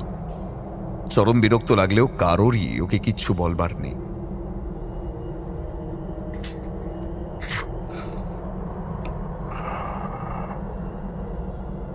গুরুদেব কাল রাতেই দেহত্যাগ করেছেন। এক সময় আমাকে আশ্রম থেকে তাড়িয়ে দিলেও আমি ওর ওখানে যাবই, কারণ ওর পদধূলি মিশে থাকা মাটি মাথায় না ঠেকালে কোনোদিন নিজেকে ক্ষমা করতে পারবো না। কিন্তু সবার আগে ওই পিশাচির হাত থেকে উদ্ধার করতে হবে মেয়েটাকে। বীরজুর কথা শেষ হওয়ার সঙ্গে সঙ্গে রুদ্র বলল, আপনি যেভাবেই হোক আমার স্ত্রীকে এই বিপদ থেকে রক্ষা করে দিন। আমি আপনাকে ফ্লাইটে করে সম্পূর্ণ মর্যাদার সাথে আশ্রমে পাঠানোর ব্যবস্থা করে দেব। তাহলে আমি যা যা বলছি সব মন দিয়ে শোনো। এখন তোমাদের বাড়িতে তোমার মা আর শ্বশুর মশাই আছেন। একদিক দিয়ে ভালো, কারণ দিনের আলোয় তেমন শক্তি ওর নেই, আর এছাড়া ঘরের বাইরে রাখা বিষ্ণুমূর্তি ওকে বাইরেও আসতে দেবে না। কিন্তু রাত হলেই বিষ্ণুমূর্তির ক্ষমতাকে ছাপিয়ে যায়। তাই আজ রাতেই যা করবার করতে হবে, কারণ কারণ ওর শক্তি ক্রমশ বৃদ্ধি পাচ্ছে। কাছাকাছি একটা শ্মশান আছে যেখানে আমি গিয়ে ওই ক্রিয়া করতে বসবো, আর আমার সঙ্গে অয়ন, ডাক্তার আর বিনয় থাকবে। তোমরা এই জন্য থাকবে কারণ কোনো না কোনোভাবে তোমরা জড়িয়ে আছো সমস্ত বিষয়ের সাথে। মনে রেখো, ডাক্তারকে কিন্তু সরাসরি আক্রমণ করেছিল, তাই ওকে লাগবেই। কিন্তু রুদ্র, তুমি মা আর শ্বশুরমশাইকে অন্য কোথাও রেখে আসবে সূর্যি ডোবার আগেই, এবং সূর্যি ডুবলেই কম করে 20টি তাজা জ্যান্ত মুরগি নিয়ে ওর ঘরে ঢুকে যাবে। এরপর যা হবে তোমার পক্ষে মানিয়ে নেওয়া অত্যন্ত কঠিন হবে, কিন্তু ওই সমস্ত কিছু সহ্য করে তোমাকে ওকে আটকে রাখতে হবে, কারণ ওই সময়ই আমাদের শ্মশানে বসে ক্রিয়া করে ওকে মুক্তি দিতে হবে। বিকেল 4টের মধ্যেই অয়ন, বিনয় এবং অতি অবশ্যই ডাক্তার যেন এখানে চলে আসে। হ্যাঁ, শীতের সন্ধে বেশ তাড়াতাড়ি নেমে আসে। বেশ কাঁপুনি দেওয়া ঠান্ডা আজ, আর সঙ্গে বেশ হিমেল হাওয়া বইছে। কিন্তু মানুষের অন্তর যখন যন্ত্রণা আর দুঃখে ছারখার হয়ে যায়, তখন শরীরও প্রকৃতির সঙ্গে সামঞ্জস্য বজায় না রেখে নিজের মতন আচরণ শুরু করে দেয়। গায়ের জ্যাকেটের ওজন যেন কয়েকশো গুণ বেড়ে গেছে। কপালে ক্রমশ বিন্দু বিন্দু ঘাম জমতে শুরু করেছে রুদ্র। গাড়ির ভেতর থেকে 3টে খাঁচা বের করে নিজের প্রাসাদের ন্যায় বাড়ির দিকে তাকাল। তিল তিল করে গড়ে তোলা এই বাড়িকে যেন আজ সম্পূর্ণ অচেনা লাগছে। মনে হচ্ছে এক অচেনা অপার্থিব জগতে প্রবেশ করতে চলেছে সে। মা আর শ্বশুর মশাইকে মামাবাড়িতে রেখে এসেছিল শেষ দুপুরে। তার আগে ডক্টরকে কনভিন্স করতে একটু সময় লেগেছিল। কোনো শ্মশানে রাতে তন্ত্র চর্চার সময় উপস্থিত থাকতে হওয়ার কথা শুনে তিনি প্রথমেই না করে দেন, কিন্তু ওখানে না গেলে আবার সেই রাত্রের মতন ভয়াবহ কিছুর সম্মুখীন হতে হয়তো পারে। কিন্তু এবারে বেঁচে যাওয়ার সুযোগ খুব কম শুনে রাজি হয়ে গিয়েছেন। এরপর বাজার থেকে 20টি মুরগি 3টি খাঁচায় করে নিয়ে আসা হয়। তালাটা আস্তে করে খুলল রুদ্র। ঢোকবার সঙ্গে সঙ্গে মনে হলো বাইরের থেকে কয়েকশো গুণ বেশি ঠান্ডা যেন বাড়ির ভেতরে। একে একে 3টে খাঁচাকে ইমনের ঘরের বাইরে এনে রেখে দরজায় হালকা করে চাপ দিল। ইমন নিশ্চিন্তে ঘুমিয়ে আছে। অদ্ভুত একটা ভালো লাগা রুদ্রর মনকে আচ্ছন্ন করতে শুরু করেছিল। মনে হচ্ছিল যা ঘটেছে, যা হয়েছে সব মিথ্যে। আর এমন সময় অদ্ভুত একটা ঘ্যাঁস ঘ্যাঁসে যান্ত্রিক স্বরে ইমন বলতে শুরু করলো,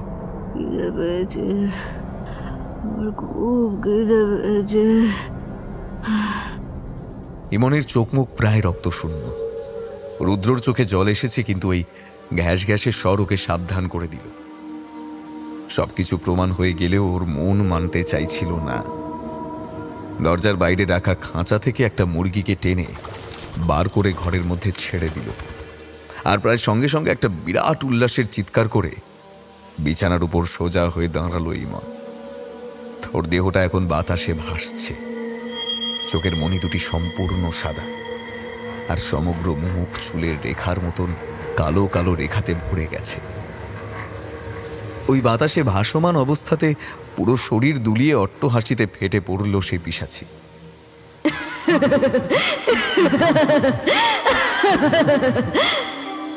সেই কুচকুচে কালো হয়ে যাওয়া দাঁত আর তার দুপাশে দুটো সদন্ত নিয়ে ঝাঁপিয়ে পড়ল মুরগিটির উপর। প্রথমেই দাঁত চেপে বালকের মতন উপড়ে ফেলল মাথাটা, আর তারপর সমস্ত শরীর খুবলে খুবলে খেতে শুরু করল।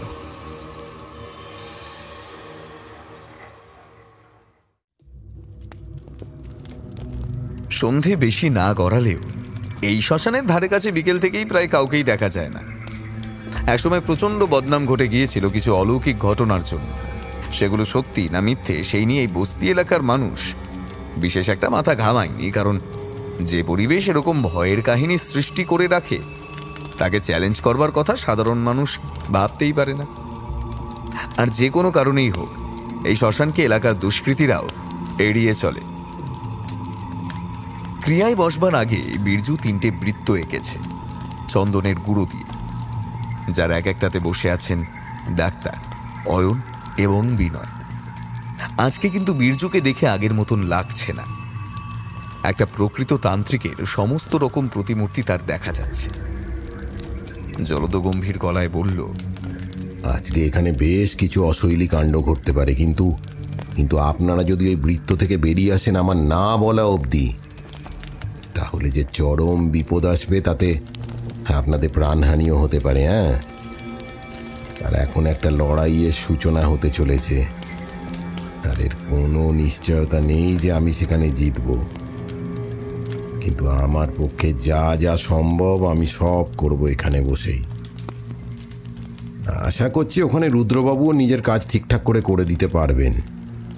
চন্দনের গুরু দিয়ে 3টে বৃত্ত আঁকবার পাশাপাশি নিজের সামনে বীর্যু একটা বেশ গোলাকার বৃত্ত এঁকেছে, যার ভেতরে 6টি ত্রিভুজ এঁকে একে অপরকে ভিন্ন দিকের বৃত্তকে ছুঁয়ে রেখেছে। কুচকুচে 3টে কালো কাপড়ের পুঁটলি বীর্যু ওই বৃত্তের মধ্যে রাখল। অবশ্য ভালো করে লক্ষ্য করলে বোঝা যাবে 3টি পুঁটলি মনে হলেও ওগুলি আসলে কাপড় দিয়ে তৈরি 3টে পুতুল। পুতুলগুলিকে 3টি ত্রিভুজের মধ্যে সমানভাবে শুয়ে রাখল বীর্যু। তারপর বৃত্তের বাইরে কিছু কাঠ জড়ো করে তাতে আগুন লাগিয়ে চোখ বন্ধ করে দুর্বোধ্য ভাষায় মন্ত্র পড়তে শুরু করল। বীর্যুর ডান হাতের পাশে 2টো পাত্র রাখা ছিল, যাতে ছাই এবং গুঁড়ো চন্দন ছিল। বীর্যু মাঝে মধ্যে সেই ছাই বার করে ফুঁ দিয়ে আগুনের দিকে উড়িয়ে দিচ্ছে এবং আবার নতুন করে মন্ত্র পড়া শুরু করছে। অয়ন, ডাক্তার এবং বিনয় কোনো শব্দ না করে প্রায় নিঃশ্বাস বন্ধ করে এক দৃষ্টিতে সেই ক্রিয়া দেখে যাচ্ছে। হঠাৎ করে বীর্যু চন্দনের গুঁড়ো নিয়ে 3টি পুতুলের গায়ে মাখিয়ে দিল ভালো করে, আর সঙ্গে সঙ্গে যে দৃশ্য বিনয়দের সামনে ঘটল সেরকম কিছু যে হতে পারে তা ওদের ধারণার বাইরে ছিল। দেখল যে আগুন এতক্ষণ খুব ছোট্ট করে জ্বলছিল তা একটু বড় আকার নিয়েছে, এবং সেই আগুনের ধোঁয়া যে আকার নিয়েছে তা একটি ছোট বাচ্চা, এবং তার হাত ধরে রয়েছে আরেকটি বড় ছায়া, এবং ক্রমশ তারা আকাশে মিলিয়ে গেল এবং আগুন তার আগের আকারে ফিরে এল। আর 3টে কালো পুতুলের মধ্যে 2টি পুতুল একদম ধবধবে সাদা হয়ে গিয়েছে, কিন্তু একটা পুতুল সেই একই রকম কালোই রয়ে গেছে। সেই একই রকম জলদগম্ভীর স্বরে বীর্যু বলল, আমি এটাই আশা করেছিলাম। দুর্ঘটনায় মৃত সেই আরোহীদের মধ্যে বাবা ও বাচ্চাটির মুক্তির ব্যবস্থা গুরুদেব আগেই করে গিয়েছিলেন, এবং আজ সেই ক্রিয়া আমি সম্পন্ন করলাম। এবার পালা পিশাচির।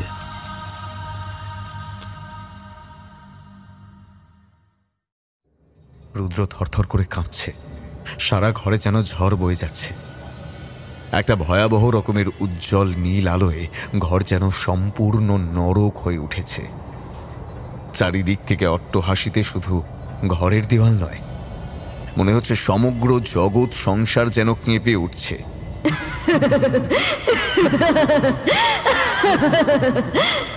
মনে হচ্ছে সমগ্র জগৎ যেন আজ ধ্বংস হয়ে যাবে। যে বাড়ির প্রত্যেকটি ঘরের ডেকোরেশন নিচে দাঁড়িয়ে করেছিল রুদ্র, আজ সেই ঘর এক পিশাচির লীলাক্ষেত্রতে পরিণত হয়েছে। সবকটা মুরগির ছিন্ন ভিন্ন দেহ আর পালকে ঘর ভরে গেছে। ইমনের দিকে তাকালেই মনে হচ্ছে হৃদযন্ত্র বিকল হয়ে যাবে। সারা মুখে রক্ত আর মাংস লেগে আছে, আর হলুদ রঙের নাইটি কোমর অবধি রক্তে ভর্তি। ইমনের মুখের দুপাশের রক্ততে ভরপুর সদন্ত যেন আরো রক্তের চাহিদায় চারিদিক হাতড়ে বেড়াচ্ছে।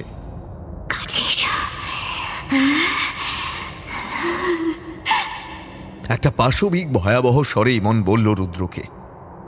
ওই স্বরকে অস্বীকার করবার সাহস রুদ্রর ছিল না। কাঁপতে কাঁপতে এগিয়ে গেল ইমনের কাছে। এক টানে রুদ্রর জামা ছিঁড়ে দিল ইমন। ওর রোমশ বুকের মধ্যে রক্তে ভেজা জিভ বুলিয়ে দিতে লাগলো সেই পিশাচি। সারা বুকে, গলায়, ঠোঁট ওই জিভের রক্তে ভিজে যেতে লাগলো। তুমি কত সুন্দর গো, তুমি। এতক্ষণ যেটা লক্ষ্য করেনি রুদ্র সেটা হলো ইমনের আঙুলের নখগুলো অনেকটাই লম্বা আর ছুরির ফলার মতো তীক্ষ্ণ হয়ে গেছে। আর ওই তীক্ষ্ণ নখ আস্তে আস্তে রুদ্রর বুকের বাম দিকে চাপ দিতে শুরু করেছে। রুদ্র বুঝতে পারল আর কয়েক সেকেন্ডের মধ্যেই ইমন ওর বুক চিরে হৃৎপিণ্ড বের করে আনবে। কি করছো ইমন? আর ঠিক তখনই ঘরের মধ্যে একটা বিস্ফোরণ হলো যেন। একটা আগুনের গোলা এসে আছড়ে পড়ল ইমনের শরীরে, আর ইমন একটা পাতার মতন একেবারে উপরে উঠে বিছানার মধ্যে ছিটকে পড়ল।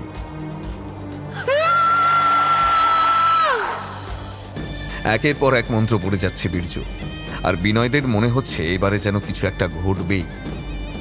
একটা কুয়াশার চাদর ওদেরকে ক্রমশ ঘিরে ফেলেছে। কিছু সাপদ যেন ওদের চারপাশে ঘুরে বেড়াচ্ছে। ওদের চাপা গর্জনও কানে ভেসে বেড়াচ্ছে। মনে হচ্ছে এই গণ্ডি না থাকলে এতক্ষণে ওদের তিনজনকে ছিঁড়ে খেয়ে নিত। এমন সময় একটা বিরাট অট্টহাসিতে শ্মশান পুরোপুরি কেঁপে উঠল, আর শ্মশানের বাইরের বস্তি সম্পূর্ণ অন্ধকার হয়ে গেল। কোন সাহসে তুই আমাকে ওখান থেকে নিয়ে আসলি তান্ত্রিক? অয়নরা দেখতে পাচ্ছিল আগুনের সামনে একটা বিকট বিশাল আকৃতি নারী মূর্তি ছায়ার আকারে ভাসছে। চলে যাই পৃথিবী থেকে, এখানে কোনো স্থান নেই তোর। চলে যাব আমি? ওরা আমাকে আমার বাচ্চা বর সমেত কুট করেছে, আর ওদেরকে ছেড়ে দেবো আমি? জানতাম তুই ভালো কথা শুনবি না। বাচ্চার বর মুক্তি পেয়েছে এই পৃথিবীর মায়াজাল থেকে, আর ওদের প্রেত দশাও শেষ হয়েছে, কিন্তু তুই মানবি না, আমি জানতাম। আর কোনো কথা না বলে বীর্যু পড়ে থাকা একমাত্র কালো পুতুলটাকে তুলে নিল, আর একটা জ্বলন্ত কাঠ চেপে ধরল পুতুলের উপরে। উচ্চস্বরে পড়ে যেতে লাগলো মন্ত্র। যাবি না যখন, তখন এই নে। আর আগুন দিয়ে চেপে ধরতেই পিশাচি এক গগনভেদী চিৎকার করল, যাতে চারিদিকে যেন ভূমিকম্পের মতো কেঁপে উঠল। আর কয়েক মিনিটের মধ্যেই যখন সেই পুতুল পুড়ে ছাই হয়ে গেল, সঙ্গে সঙ্গে এক বিরাট বিদ্যুতের রেখা এসে আছড়ে পড়ল ওদের সামনে। উঠে পড়ো তোমরা তিনজনে, ওই পিশাচিকে ওর প্রকৃত জায়গা নরকে পাঠিয়ে দিয়েছি। ইমন এখন অনেকটাই সুস্থ হয়ে উঠেছে। রুদ্র আবার নতুন করে সম্পূর্ণ উদ্যমে ব্যবসাতে মন দিয়েছে। একদিন বিকেলবেলা বিনয় এসেছিল প্রতিভা দেবীর সঙ্গে দেখা করতে। মাসিমা, আমার কিছু কথা বলার আছে আপনাকে। বলো না। আমার মনে হচ্ছে কয়েকদিন ধরে তুমি একটু অন্যমনস্ক বিনয়। চায়ের কাপটা টি টেবিলের উপর নামিয়ে বিনয় বলল, আমার কিছু হিসেব মিলছে না, পুরো ব্যাপারটাই ফেক লাগছে। কোন বিষয়ের কথা বলছো বিনয়? দেখুন, বীরজু যে গতিতে ওই আত্মাকে শান্ত করেছে, সেটা আমার ঠিক বিশ্বাস হচ্ছে না। এরপর ম্যাডাম বিপদ মুক্ত হতেই ও 5 লাখ টাকা চেয়ে বসে, যা আপনারা দিয়েও দেন। কথা মতন আমি ওকে ফ্লাইটে তুলে দিয়ে আসি এবং এয়ারপোর্টে একটা গাড়ির ব্যবস্থা করে দিই এখান থেকে, যাতে ওর গুরুদেবের আশ্রমে পৌঁছতে কোনো অসুবিধা না হয়। ও ফ্লাইট থেকে নেমেছিল ঠিকই, কিন্তু না ওকে ড্রাইভার খুঁজে পেয়েছিল, আর না ও আশ্রমে আর গিয়েছিল। সবকিছুই যেন ধোঁয়া ধোঁয়া লাগছে আমার। একটা দীর্ঘশ্বাস ফেলে প্রতিভা দেবী বললেন, গুরুদেব বলেছিলেন ও একটা পাপী, তাই আমাদের ওকে নিয়ে ভেবে লাভ নেই। আমাদের বিপদমুক্ত করে ও টাকা নিয়ে চলে গিয়েছে, ব্যাস। আর কোনো কিছু এসে যায় না আমাদের। এরপর আর কিছু বলা চলে না, তাই চুপ করে গেল বিনয়।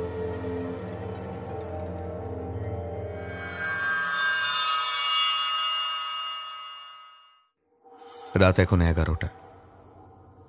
ঝাড়খণ্ডের একটা শ্মশানে বসে এক দৃষ্টিতে তাকিয়ে আছে একটু দূরের একটা বাড়ির দিকে। ওই বাড়ির ছোট মেয়েকে কোনো একটা পিশাচ ধরেছে, আর বীরজু ভালো করেই জানে কাল সকালে ওই বাড়ির লোক ওর পায়ে এসে ধরা দেবে। এখনো মনে পড়ে ওর সেই সন্ধে প্রথমবার বিনয় ডাক্তার আর রুদ্র এসেছিল ওর কাছে। সেদিন রাতেই ওর কাছে আসে ওই পিশাচি। ভেবেছিল ওই নার্স আর ওর স্বামীর মতন বীরজুকেও শেষ করে দেবে, কিন্তু ওর ধারণা ছিল না বীরজু কতটা সাংঘাতিক শক্তিশালী তান্ত্রিক। সেই মুহূর্তেই বীরজু ওকে শেষ করে দিতে পারত, কিন্তু তা না করে বলেছিল ও যদি বীরজুর কথা মেনে চলে তাহলে ও যেমন ইচ্ছে নিজের জীবন যাপন করবে। অর্থাৎ ও কোনো এক বড়লোক বাড়ির কারোর উপর ভর করে নিজের খেয়াল খুশি মতো সেখানে থেকে যা ইচ্ছে করবে, আর যার শরীরে ভর হয়েছে তাকে বাঁচানোর জন্য বীরজুর ডাক আসবে। তখন সে এক মিথ্যে ক্রিয়া করে সে মানুষটির ভেতর থেকে পিশাচিকে বের করে আনবে, আর সেই বাড়ি থেকে কয়েক লাখ টাকা কামাবে। একটা সিগারেট ধরিয়ে সুখটান দিল বীরজু। আমাকে অনেক টাকা কামাতে হবে, অনেক টাকা শালা। ওই গুরুদেব আমাকে ঘাড় ধাক্কা দিয়ে বার করে দিয়েছিলেন আশ্রম থেকে। আমি গড়ে তুলব এমন একটা আশ্রম যেখানে শুধু শুধু কালো জাদুর চর্চা হবে শালা। আর আমি একদিন হয়ে উঠবো এই জগতের সব থেকে শক্তিশালী মানুষ।